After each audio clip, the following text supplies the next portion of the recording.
Hello friends, welcome to SS exam. Friends, as you all know, अपने SS examination की preparation कर रहे हैं। और दोस्तों, उसी कड़ी के अंदर अपनों ने डिफेंस अकाउंट कोड जो हमारी बुक है उसका चैप्टर नंबर 7 जो है प्रीवियस वीडियो के अंदर डिस्कस कर लिया था, राइट। तो आज दोस्तों अपने चैप्टर नंबर 8 जो है इसका exchange accounts between principal controller and controller of defence accounts. ठीक है दोस्तों, जो दो पीसीडीए सीडीए के बीच में जो अकाउंट्स का एक्सचेंज होगा, ठीक है, उसके लिए क्या क्या कंडीशंस में वो एक्सचेंज होगा, राइट। तो उसके बारे में जो है डीईए, जिसको शॉर्ट फॉर्म में बोलते हैं डिफेंस एक्सचेंज अकाउंट्स, उसके बारे में क्या है अपने सारी चीज़ें आज अपने डिस्कस करेंगे, राइट। तो देखिए दोस्तों, सबसे पहले है 134 number para. The defence exchange accounts will be operated for adjustment of transactions of the following types only. ठीक है, तो दोस्तों जो डीईए ऑपरेट होगा वो जो नीचे दी गई ए बी सी और जो पैरा दिए गए हैं इनके लिए जो ट्रांजेक्शन्स होगी उसके लिए डीईए ऑपरेट होगा। ठीक है, in all other cases the receipts and charges pertaining to defence services will be finally compiled to the books of the PCD CDA by whom they are realised और incurred. ठीक है, इनके अलावा दोस्तों जितने भी केसेस हैं उन केस में रिसिप्ट्स और एक्सपेंडिचर जो हैं, जो रिसिप्ट्स और चार्जेस जो हैं, राइट, जो डिफेंस सर्विसेज से दोस्तों क्या है पर्टेन करते हैं, right, will be finally compiled in the books of the PCD CDA by whom they are realised और इनकर्ड। ठीक है, तो वो दोस्तों क्या है किसी भी प्रकार से ट्रांसफ़र नहीं होंगे। ठीक है, और डिफेंस एक्सचेंज अकाउंट के द्वारा तो बिल्कुल ट्रांसफ़र नहीं होंगे, राइट। वो दोस्तों जिन पीसीडीए सीडीए के बुक्स के अंदर वो रियलाइज़ हो रहे हैं, इनके हो रहे हैं, उन्हीं के अंदर क्या है वो फाइनली कंपाइल हो जाएंगे, राइट। येस और नो। तो नेक्स्ट देखिए दोस्तों, कौन कौन सी ट्रांजेक्शन्स जो हैं वो डिफेंस एक्सचेंज अकाउंट्स के द्वारा, उन जिनको डिफेंस एक्सचेंज अकाउंट्स के द्वारा क्या है दोस्तों एक पीसीडीए से दूसरे पीसीडीए के अंदर दूसरे सीडीए के अंदर ट्रांसफ़र करना पड़ेगा। ठीक है, through DID schedules, right. Defence inter departmental schedule बना के एक पीसीडी के ट्रांजेक्शन्स को दूसरे के अंदर दोस्तों उस शेड्यूल के जरिए ट्रांसफ़र होगा। ठीक है, डिफेंस एक्सचेंज अकाउंट के जरिए ट्रांसफ़र होगा। तो कौन कौन सी वो ट्रांजेक्शन्स है? सबसे पहले दोस्तों ट्रांजेक्शन्स पर्टेनिंग टू डेप्ट, small saving provident fund, loans and advances, suspense and remittances head. ठीक है, तो दोस्तों कौन कौन सी ट्रांजेक्शन्स हुई? डेप्ट मतलब ऋण से related, small saving provident fund से रिलेटेड जो ट्रांजेक्शन्स है, पीएफ से रिलेटेड जो ट्रांजेक्शन्स हैं, लोन्स एंड एडवांसेस हैं। ठीक है, और दोस्तों सस्पेंस और रेमिटेंसेस से है, राइट। तो इस प्रकार की ट्रांजेक्शन्स क्या है दोस्तों डीआईडी शेड्यूल बना के क्या है हम एक सीडीए से दूसरे सीडीए के अंदर ट्रांसफ़र करते हैं। ठीक है, तो दोस्तों ये चीज़ें जब आप देखोगे आगे एक और पॉइंट आएगा नोट के अंदर। ठीक है, तो उसके अंदर ये दोस्तों इंटरेस्ट बियरिंग है सारी। ठीक है, लोन्स वगैरह लेते हो, ठीक है, एडवांसेज आप लेते हो, जो इंटरेस्ट बियरिंग है दोस्तों उनको डीआईडी शेड्यूल के द्वारा क्या है उनको ट्रांसफ़र किया जाता है, राइट। तो इस राइट बी नंबर है ट्रांजेक्शन्स फॉर सेटलमेंट और adjustment of which a particular PCD CD is centrally responsible. ठीक है, इस प्रकार की दोस्तों ट्रांजेक्शन्स जिनके सेटलमेंट के लिए या एडजस्टमेंट के लिए एक particular PCD CD centrally responsible है। ठीक है, ट्रांजेक्शन्स फॉर सेटलमेंट और adjustment of which a particular PCD CD centrally responsible. ठीक है, तो कौन कौन सी ट्रांजेक्शन्स हुई जैसे दोस्तों ILAC inward London account current and embassy की जो ट्रांजेक्शन्स हैं which can not be book to final heads by PCD New Delhi such as GPF recovery. ठीक है दोस्तों, एम्बेसी से या इनवार्ड लंडन अकाउंट करंट से कोई ट्रांजेक्शन्स है, ठीक है, जीपीएफ रिकवरी की है कोई इंडिविजुअल की, ठीक है, वो कोई और डिफेंस अकाउंटिंग सर्कल में अंदर क्या है काम कर रहा है, राइट। तो दोस्तों सारा काम पीसीडी नई दिल्ली तो नहीं कर सकता।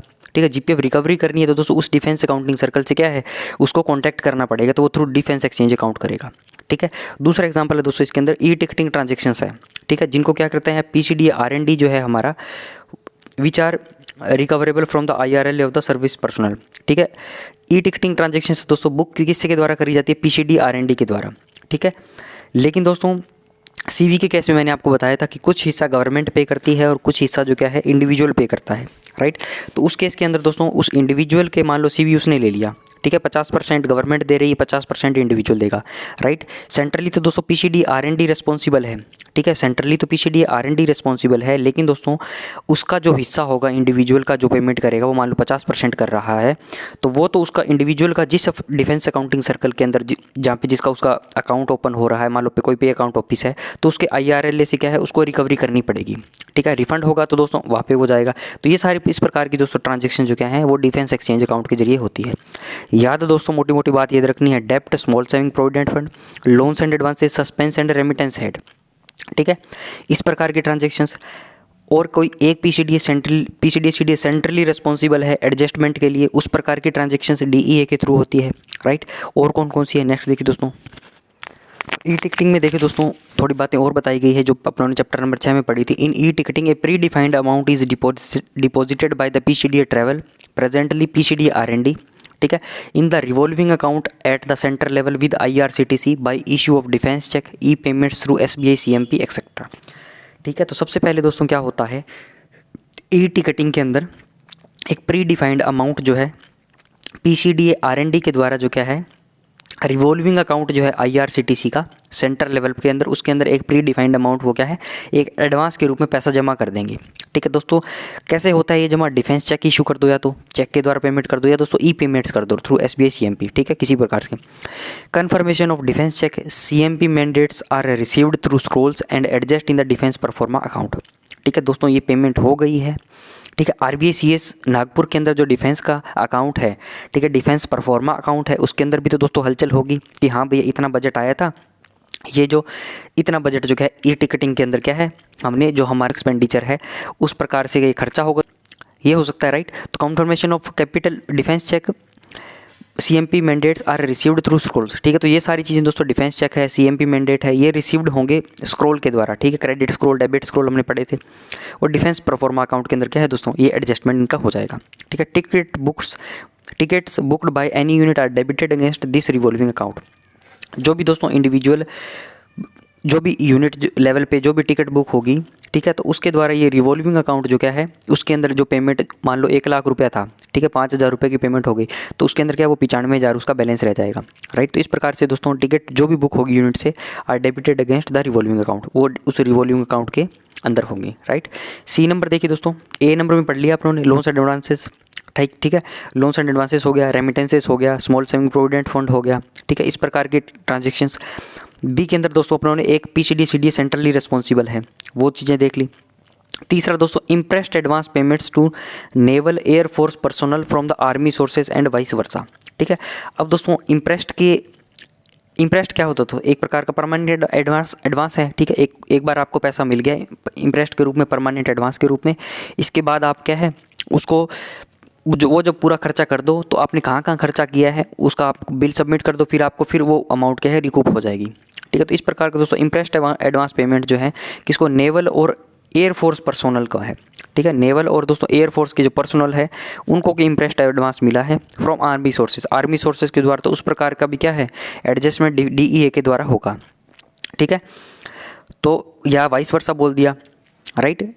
नेवल और एयरफोर्स के सोर्सेज के द्वारा दोस्तों क्या है, अगर आर्मी के अंदर कुछ ऐसा इम्प्रेस्ड का एडवांस पेमेंट होता है, राइट, तो उस केस के अंदर भी क्या डीईए ऑपरेट होगा। ठीक है, payments made by regional controllers, PCDA navy, PCDA air force and PCDO towards army impressed are not to be passed through DEA. ठीक है, इसके अंदर बोलते हैं दोस्तों एयरफोर्स और नेवल के पर्सोनल जो हैं अगर उनको इम्प्रेस्ड एडवांस मिलेगा, पेमेंट मिलेगा, तो वो डीईए के जरिए होगा। अगर क्योंकि दोस्तों आर्मी के लिए अलग हमारा डिफेंस अकाउंटिंग सर्कल होगा, 2 पीसीडीए सीडीए इन्वॉल्व हो गए ना, नेवल और एयरफोर्स के लिए अलग पीसीडीए होगा। ठीक है, तो इनके बीच की दोस्तों मान लो आर्मी सोर्सेज से इन लोगों को कोई भी इम्प्रेस्ड एडवांस दे दिया, ठीक है, तो ये डीईए के जरिए दोस्तों सेटलमेंट होगा। ठीक है, आर्मी का जो कंट्रोलर होगा, आर्मी का जो डिफेंस अकाउंटिंग सर्कल होगा, जो नेवल और एयरफोर्स के जो पीसीडीए सीडीए होगा उनको क्या है डिफेंस एक्सचेंज अकाउंट के जरिए क्या है वो ट्रांजैक्शन सेंड करेगा। ठीक है, लेकिन दोस्तों एक्सेप्शन है इसके अंदर, payments made by regional controllers, कोई भी रीजनल कंट्रोलर है, ठीक है, या पीसीडीए नेवी है, पीसीडीए एयरफोर्स है and PCDO towards army impressed, दोस्तों आर्मी के अंदर कोई भी इम्प्रेस्ड का होगा, ठीक है, पेमेंट, तो वो डीईए के थ्रू पास नहीं होगा। ठीक है, यहाँ पे दोस्तों पर्सनल था, यहाँ पे ओनली आर्मी इम्प्रेस्ड है, राइट। आगे चलिए दोस्तों, नेक्स्ट देखिए दोस्तों कुछ नोट दिए गए हैं। ठीक है, तो इसके अंदर बातें बताई गई है कि कौन से डीईए के थ्रू होगा, किसके अंदर आपको डीईए नहीं करना है। कुछ ट्रांजेक्शन जो क्या है एक आर्मी नेवी एक दूसरे को सर्विसेज देती है जो फ्री होती हैं। ठीक है, तो इस प्रकार की बात दोस्तों दी गई है। आपको ये याद रखना है कि डीईए के थ्रू कौन कौन सी होगी और डीईए के थ्रू कौन सी नहीं होगी। ठीक है, एक तो हो गया दोस्तों कैश बेसिस पे होती है ट्रांजेक्शन्स, ठीक है, सेटलमेंट। एक हो दोस्तों सेटलमेंट अकाउंट, ठीक है, सेटलमेंट अकाउंट हो गया। एक हो गया दोस्तों डिफेंस एक्सचेंज अकाउंट, राइट। तो अभी अपने पढ़ रहे हैं डिफेंस एक्सचेंज अकाउंट, इससे नहीं होगी तो इन दोनों से कहीं कैसे होगी। ठीक है, या तो इससे हो जाएगी या फिर इससे हो जाएगी, राइट। इन दोनों से नहीं होगी तो डीईए के अंदर अगर वो लाई करती है वो ट्रांजेक्शन्स, तो वो कैसी डीईए से हो जाएगी, राइट।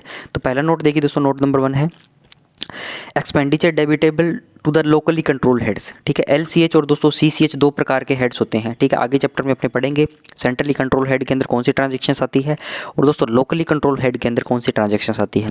मोटी मोटी बात यह है दोस्तों, CCA के अंदर जो आर्मर्ड फोर्सेज हैं दोस्तों, उनके सैलरी से संबंधित जो है, ठीक है, जो ऑब्लिगेटरी चार्जेस हैं जिनको सर्विस हेडक्वार्टर्स के अंदर जिनको कंट्रोल रखा जाता है, वो होते हैं centrally control head. Locally control head दोस्तों नीचे के लेवल के अंदर क्या है, इनके अंदर हलचल होती है, राइट।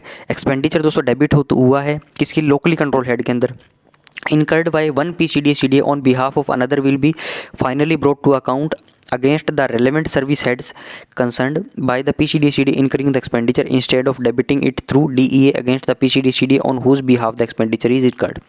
ठीक है, इसका मतलब क्या है दोस्तों, एक्सपेंडिचर डेबिट हुआ है लोकली कंट्रोल हेड से, ठीक है। और दोस्तों वो किसने एक्सपेंडिचर डेबिट किया है अपने लोकली कंट्रोल हेड से, किसी एक PCDA ने, ठीक है, किसके दूसरे के बिहाफ पे, ठीक है। PCDA on behalf of the other will be finally brought to account against the relevant service heads concerned by the PCDA including the expenditure। ठीक है, तो दोस्तों जिसने खर्चा कर दिया उसके रेलेवेंट सर्विस हेड्स के अंदर एक्सपेंडिचर बुक किया जाएगा दूसरे के बिहाफ से, ठीक है। जिसके बिहाफ पे दोस्तों किया है उसके अंदर, उसके अकाउंट्स के अंदर DEA के जरिए कोई भी हलचल हम नहीं करेंगे, ठीक है।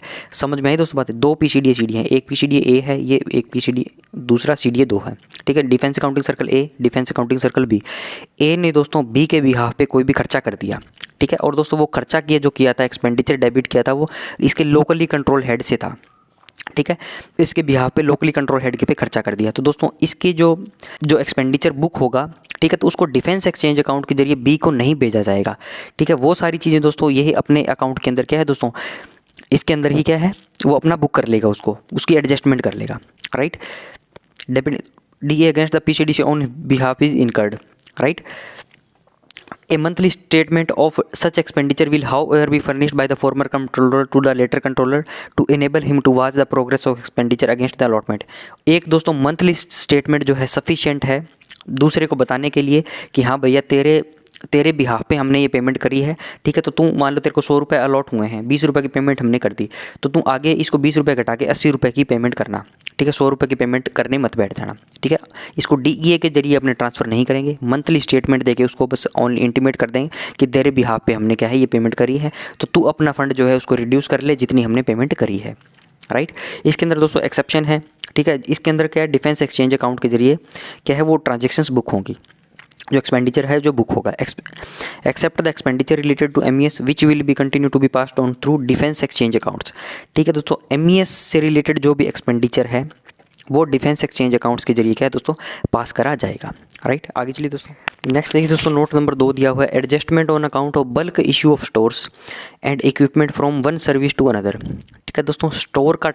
स्टोर और इक्विपमेंट जो है उनका ट्रांसफ़र हो रहा है, ठीक है। स्टोर और दोस्तों इक्विपमेंट जो है उनका ट्रांसफ़र हो रहा है एक सर्विस से दूसरी सर्विस के अंदर, ठीक है। तो दोस्तों उनके अकाउंट्स का जो एडजस्टमेंट है स्टोर के ट्रांसफ़र का, ठीक है, जैसे बिटवीन आर्मी एयरफोर्स और नेवी जो है इनके बीच में ट्रांसफ़र हुआ स्टोर्स का, together with the cost of incidental charges that is rail freight C freight, ठीक है। तो दोस्तों स्टोर को ट्रांसफ़र करने के लिए बीच में जो रेल का भाड़ा लगा होगा, ठीक है, समुद्र से आया तो सी फ्रेट कुछ लगा होगा, ठीक है, incurred thereon by the supplying services, ठीक है। तो दोस्तों सप्लाई सर्विस जो है, ठीक है, तो कुछ भी इंसिडेंटल चार्जेस होंगे जो भी बल्क इशू हुआ है स्टोर का इक्विपमेंट का एक सर्विस से अदर के लिए, will be made by the PCDA of the receiving service in his books, ठीक है। तो दोस्तों जो भी रिसीविंग जो ऑर्गेनाइजेशन है उसका जो डिफेंस अकाउंटिंग सर्कल जो है वो अपने अकाउंट्स के अंदर उस चीज़ को क्या है एडजस्टमेंट कर लेगा, बुक कर लेगा, ठीक है। Such inter service transactions will be adjusted as deductions from expenditure under the relevant deduct head regulations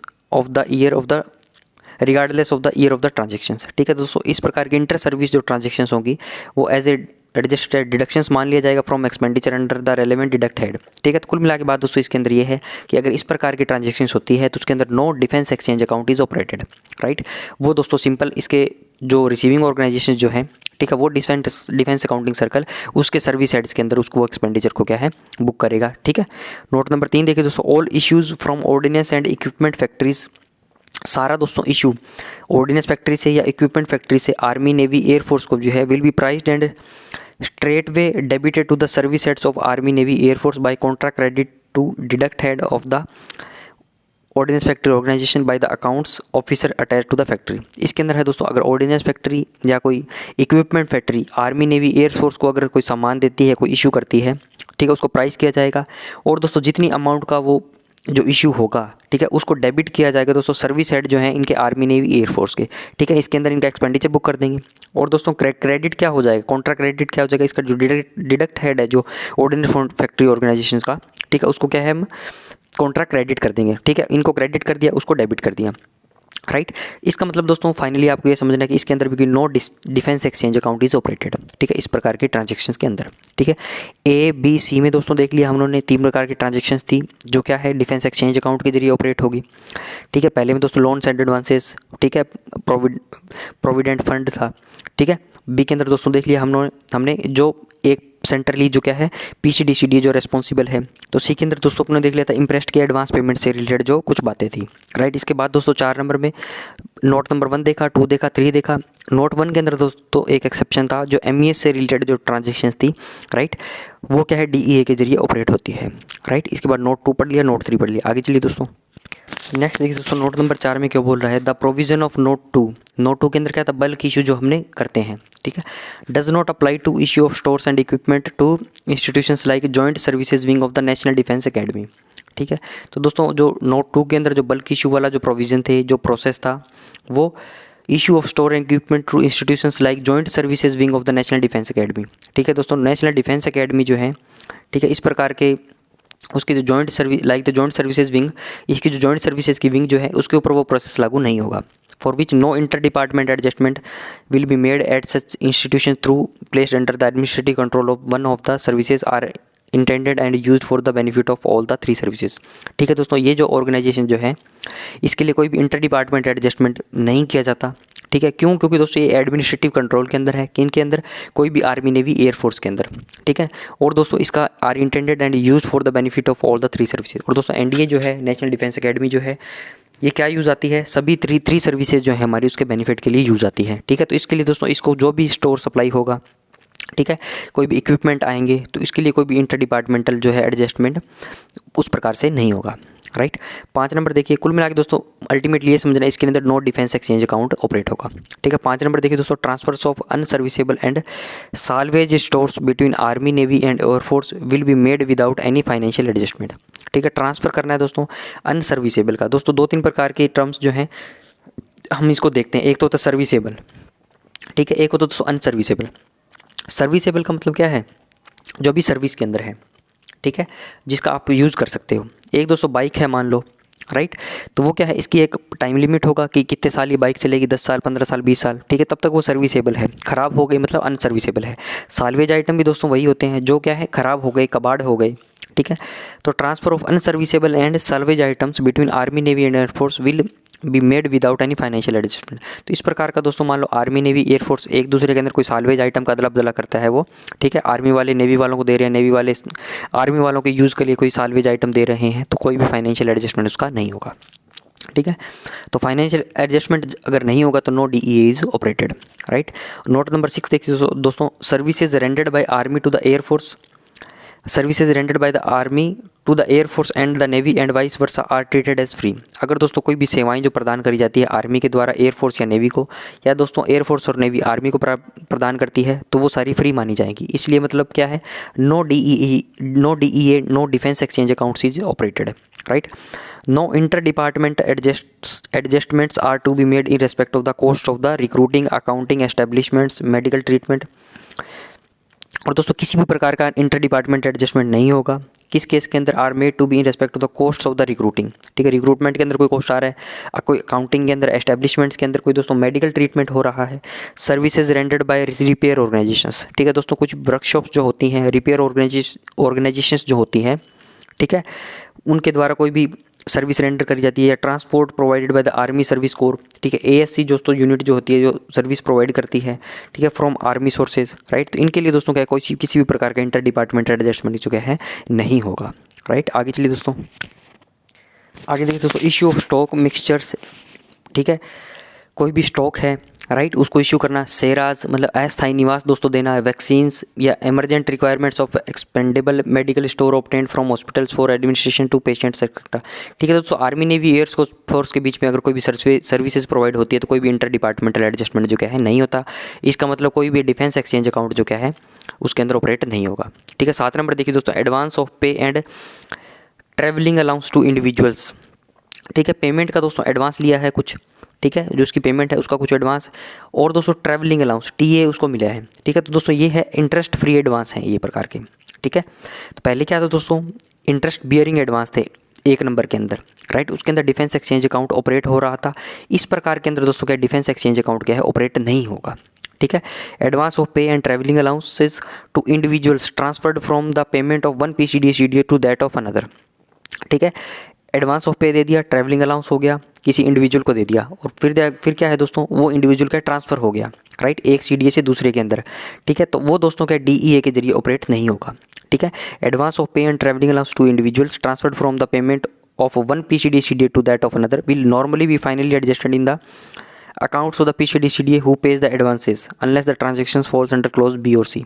ठीक है, तो इसका अंदर बोल दिया दोस्तों, नॉर्मली तो क्या है, फाइनली नॉर्मली जो क्या है, जो फाइनल एडजस्टमेंट होगा इस प्रकार के ट्रांजेक्शन्स का, वो किस में होगा, जिसने एडवांस का पेमेंट कर दिया। ठीक है, नॉर्मली तो वैसे ही होने चाहिए, ठीक है, साधारण तरीके से। लेकिन दोस्तों a note of the advances will however be made on the last pay certificates of the individual और communicated through IAFA 524 so that the PCDA in whose payment they are transferred में effect recoveries from them. ठीक है, मान लो दोस्तों 50,000 रुपया क्या है, किसी को पे का एडवांस मिल गया या ट्रैवलिंग अलाउंस मिल गया। ठीक है, फिर क्या है दोस्तों, वो दूसरे के अंदर ट्रांसफ़र हो गया। ठीक है, मान लो 50,000 इसका ड्यू है, ठीक है, रिकवरी करने के लिए, फिर वो क्या है ट्रांसफ़र हो गया। तो दोस्तों फाइनली एडजस्टमेंट तो क्या है, PCDA जिसने इसको एडवांस दिया है वहीं पे होना चाहिए। ठीक है, राइट, ये क्या है इस रूल पोजीशन के अंदर दिया हुआ है, who pays the advance, right. इसके बाद एक दे दिया दोस्तों, अगर वो नहीं होता है, ठीक है, ये तो ट्रांसफ़र होके चला गया, तो इसके लिए ये जो ट्रांजैक्शन है वो डिफेंस एक्सचेंज अकाउंट के जरिए क्या है प्रोसेस नहीं होगी। ठीक है, इसके लिए दोस्तों क्या है, LPC जब उस इंडिविजुअल की भेजी जाएगी तो उसके जरिए इंटीमेशन दे दिया जाएगा कि 50,000 रुपया जो क्या है इस इंडिविजुअल का क्या है दोस्तों आउटस्टैंडिंग है। ठीक है, तो इसके लिए क्या है, ट्रांसफर्ड में effect the recovery from them, ताकि वो क्या है उससे रिकवरी कर ले उस इंडिविजुअल से, right. A note of the advances will however be made on that last LPC of the individual, या दोस्तों IAFA 524 के द्वारा कम्युनिकेट कर देंगे, right, so that the PCDA in whose payment they are transferred में effect recoveries from them, ताकि वो क्या है उस इंडिविजुअल से क्या है दोस्तों रिकवरी कर ली जाए। ठीक है, तो एट लास्ट दोस्तों मोटी मोटी बात यही है कि जो भी डिफेंस एक्सचेंज अकाउंट जो है अगर किसी में ऑपरेट नहीं हो रहा है तो इसका मतलब ये नहीं है कि एडजस्टमेंट नहीं होगा। ठीक है, एडजस्टमेंट दोस्तों होगा, दोनों डिफेंस अकाउंटिंग सर्कल में बिना DEA के अलावा दूसरे मेथड से भी क्या एडजस्टमेंट हो सकता है। ठीक है, या इंटीमेशन दिया जा सकता है, जैसे कि इसके अंदर LPC का क्या है इंटीमेशन दे दिया। ठीक है, तो कुल मिला के बात यह है दोस्तों, अकाउंटिंग करने का एक प्रोसेस है डिफेंस एक्सचेंज अकाउंट। ठीक है, एक मेथड है, राइट। कुछ निश्चित ट्रांजेक्शन जो है बिटवीन PCDA को डिफेंस एक्सचेंज अकाउंट के द्वारा करनी पड़ती है। ठीक है, कुछ ट्रांजेक्शन दोस्तों बिना डिफेंस एक्सचेंज अकाउंट के द्वारा करी जाती है। ठीक है, तो ये पूरी बातें जो है इस नोट 7 तक क्या है दी गई थी, राइट। अब दोस्तों एक बार आपने पढ़ लिया, ठीक है, थोड़ी सी मुश्किल लग सकती है चीज़ें, ठीक है, थोड़ी अटपटी लग सकती है, लेकिन जब दोस्तों सवाल आएगा, एक बार हमने पढ़ा होगा ये चीज़ें, तो हम MCQ देख के दोस्तों ये पता लगा सकते हैं कि ये लाइन क्या कहाँ लिखी गई थी। ठीक है, ऐसे दे देगा, advances of pay and travelling allowance to individuals transferred from the payment of one PCDA to that of another will normally be adjusted through defence exchange account. ठीक है, अलग 2-4 ऑप्शन दे देगा, तो इसके अंदर आपको DEA को टिक नहीं करना है। ठीक है, समझ में आई दोस्तों बातें, आगे चलिए। नेक्स्ट देखिए दोस्तों, नोट नंबर 9 में क्या दिया गया है, the charges in respect of credit notes for conveyance of MES stores for work. ठीक है दोस्तों, conveyance of MES store for work. ठीक है, MES के जो स्टोर हैं, ठीक है, जो उनको वर्क करने के लिए दोस्तों क्या है, उसके कन्वेंस के लिए जो क्रेडिट नोट्स के चार्जेस हैं, ठीक है, मतलब कन्वेंस के जो चार्जेस हैं will be debited by the PCA factory. ठीक है, उनको डेबिट कौन करेगा दोस्तों, PCA फैक्ट्री डेबिट रेज करेगा। ठीक है, to the regional controller concern through DEA। ठीक है, डिफेंस एक्सचेंज अकाउंट के द्वारा क्या है दोस्तों, PCA फैक्ट्री डेबिट रेज करेगा, और दोस्तों जो रीजनल कंट्रोलर जिसके अंदर MES आ रहा होगा, ठीक है, उसके द्वारा क्या है डिफेंस एक्सचेंज अकाउंट के द्वारा वो ट्रांजेक्शन ट्रांसफ़र करी जाएगी। ठीक है, अगला देखिए दोस्तों, works undertaken bye MES on behalf of air force ordnance factory and navy. Works undertaken by the MES दोस्तों क्या है वर्क करेगा किसके बिहाफ पे, एयरफोर्स ऑर्डिनेंस फैक्ट्री और नेवी के द्वारा। ठीक है। तो इसके अंदर उसकी ट्रांजेक्शन्स कैसे इफेक्ट होंगी, transactions relating to the works undertaken by the MES on behalf of the air force, ordnance factory and navy will be audited by the army controllers as sub auditors of PCD air force, PCD factory, PCD navy respectively. ठीक है दोस्तों, transactions हैं किससे related, work से related, ठीक है, जो MES ने किया है किसके बिहाफ पे, एयरफोर्स, ऑर्डिनेंस फैक्ट्री, नेवी के लिए। ठीक है, उनको दोस्तों ऑडिट जो करी जाती है आर्मी कंट्रोलर के द्वारा करी जाती है, ना कि इनके द्वारा। ठीक है, इसका एज ए सब ऑडिटर्स के लिए, इनका एज ए सब ऑडिटर मान को दोस्तों जो भी आर्मी कंट्रोलर होगा वो करेगा। ठीक है, ना कि ये PCD एयरफोर्स, PCD फैक्ट्री या PCD नेवी। ठीक है, ये तो एयरफोर्स का है, PCD है डिफेंस अकाउंटिंग सर्कल, ये फैक्ट्री का है, और दोस्तों ये नेवी का है। आर्मी के दोस्तों क्या है, अलग अलग कमांड्स के अंदर आर्मी की अलग अलग कंट्रोलर्स हैं। ठीक है, जैसे PCD सदर्न कमांड पूना है, साउथ वेस्टर्न कमांड है, ठीक है, नॉर्दर्न कमांड है, राइट। तो इसके बाद दोस्तों receipt and expenditure in connection therewith will not be passed through remittance head but will be dealt with as described below. ठीक है दोस्तों, इनकी जो भी MES काम करेगा उसका जो रिसिप्ट एक्सपेंडिचर होगा will not be passed through remittance head, उसको दोस्तों रेमिटेंस हेड के द्वारा क्या है ट्रांजेक्शन्स वो नहीं होगी, but will be dealt with as described below. ठीक है, तो किस प्रकार से होगी दोस्तों आगे बताया गया है। तो इसके अंदर देखिए दोस्तों, A नंबर में क्या बोला गया, all such receipts and expenditure will be adjusted by the army controllers directly to the relevant detail head of account relating to air force, navy and factory. ठीक है, तो दोस्तों सारे रिसिप्ट और जितने भी एक्सपेंडिचर होंगे वो एडजस्ट कौन करेगा, आर्मी कंट्रोलर करेगा। ठीक है, डायरेक्ट किसके लिए, डायरेक्ट किसके रेलेवेंट डिटेल हेड के अंदर, इनके एयरफोर्स, नेवी और फैक्ट्री। ठीक है, इसका मतलब क्या हुआ दोस्तों, जो इसके PCD जो थे इनके अंदर किसी भी प्रकार का वो डिफेंस एक्सचेंज अकाउंट नहीं भेजेगा। ठीक है, इसने दोस्तों आर्मी MES को क्या है आर्मी के साथ मान लिया। ठीक है, आर्मी कंट्रोलर क्या है इसको कंट्रोल करते हैं। अगर MES दोस्तों क्या है इनके लिए कोई काम करता है एयरफोर्स, नेवी या फैक्ट्री के लिए, ठीक है, तो आर्मी का जो कंट्रोलर होगा इनको किसी भी प्रकार का क्या है एक्सचेंज अकाउंट नहीं भेजेगा, डिफेंस एक्सचेंज अकाउंट। ठीक है, ये दोस्तों क्या है इनके रेलेवेंट जो डिटेल हेड होंगे उनके अंदर क्या है दोस्तों उनको एडजस्ट करेगा आर्मी का कंट्रोलर। ठीक है, इनके खुद के PCD के अंदर, PCD air force, PCD navy factory के अंदर किसी भी प्रकार की क्या है डिफेंस एक्सचेंज अकाउंट ऑपरेट नहीं होगा। ठीक है, नोट में क्या दिया गया है, the adjustment of departmental charges in respect of works executed by the MES on behalf of navy and air force. दोस्तों जो भी डिपार्टमेंटल चार्जेस होंगे, ठीक है, वर्क्स के, राइट, उनका एडजस्टमेंट कैसे होगा जो MES ने करे हैं on behalf of navy and air force will be carried out centrally by the CDA army merit. ठीक है दोस्तों, अगर ये लाइन सीधी याद कर लो, the adjustment of departmental charges in respect of works executed by the MES on behalf of the navy and air force will be carried out centrally by the CDA army merit. ठीक है, CDA army merit दोस्तों क्या है, इसको centrally क्या है इन चीज़ों को कैरी आउट करेगा। The departmental charges will be debited to the navy and air force estimate. ठीक है दोस्तों, जो भी डिपार्टमेंटल चार्जेस होंगे, MES ने कोई भी वर्क एग्जीक्यूट किया है किसके लिए, नेवी और एयरफोर्स के लिए, तो उनके दोस्तों हेड को क्या है डेबिट कर देंगे। ठीक है, these departmental charges will be debited to the Navy and Air Force estimate under relevant heads of account by per contract credit to Army estimate। ठीक है, आर्मी एस्टिमेट को दोस्तों क्या है क्रेडिट करना है और इनको नेवी और एयरफोर्स का जो क्या है हेड को उनको डेबिट करना है। राइट, आगे चलिए दोस्तों। अब दोस्तों अपनों ने पढ़ लिया डिफेंस एक्सचेंज अकाउंट जो है कहाँ पे ऑपरेट होगा और कहाँ पे ऑपरेट नहीं होगा। ठीक है, तो इसके अंदर दोस्तों मोटी मोटी बात जो अभी तक पढ़ा है इसके अंदर आप ये याद रख लेना कि कहाँ पे डिफेंस एक्सचेंज अकाउंट ऑपरेट होगा।